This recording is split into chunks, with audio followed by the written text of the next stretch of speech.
this video, we'll discuss the three sectors on the face that point to how much or how little a person carries in the mental, pragmatic, and emotional spheres. Enjoy. Hey everybody. We're going to talk about the three sectors on the face. So if you watch my face reading videos throughout the weeks and months, you will see me talk about this in some of my videos. This is three primary sectors along the face, and you want to think of these as proportions. The reason I like talking about these is because looking at these proportions, these ratios on the face, gives you a very real clue into how a person operates at a personality level. What makes them tick to a certain degree in terms of how they make decisions, how they navigate their life. So, the three sectors are from the top of the hairline to the bottom of the eyebrows. Okay, so from top of the hairline to the eyebrows. That's sector one. That relates to the mental sphere. Then from the eyebrows down to the bottom of the nose, we're looking at the pragmatism, the practical side of a person.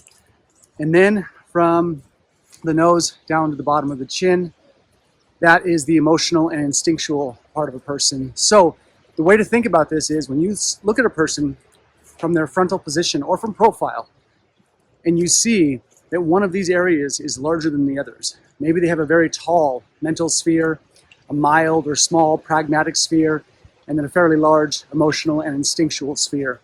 You want to think of these in terms of proportion. The bigger they are, the more dominant this side of the person is.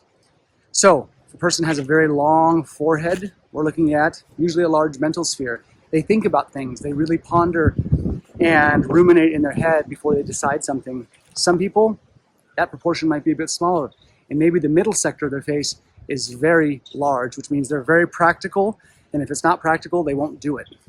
Then if a person has a very big lower portion here, then you're looking at emotional and instinctual. The person might even be impulsive, but they might also trust their gut.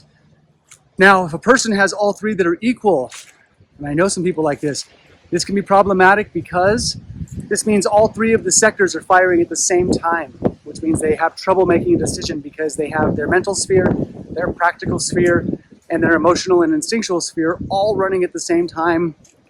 And so it can be challenging, even though technically, maybe by theory, they're balanced. So the reason I talk about this is because if you can see this on a person's face, you understand how their personality runs, you can navigate interactions a bit better. Think about this in the context of work or some kind of business deal where you realize the person you're talking to has a very emotional and instinctual nature. This means that as you talk to them, these might be themes to lean into, things to talk about so that you navigate that territory better and get better result. You can do this with kids, adolescents. You can do this with people in general. Although the caveat I will say, technically you're not supposed to read a face until they're 25. That doesn't mean you can't see these things in your children, these ratios, but just be mindful of that. The last little piece is, you're looking at the face from profile, and when a person's face is flat, okay, that doesn't mean a whole lot in terms of these ratios. However, if a person's chin juts out, or their nose is really dominant, or their forehead slants back, you can think of this as additional metrics to assess.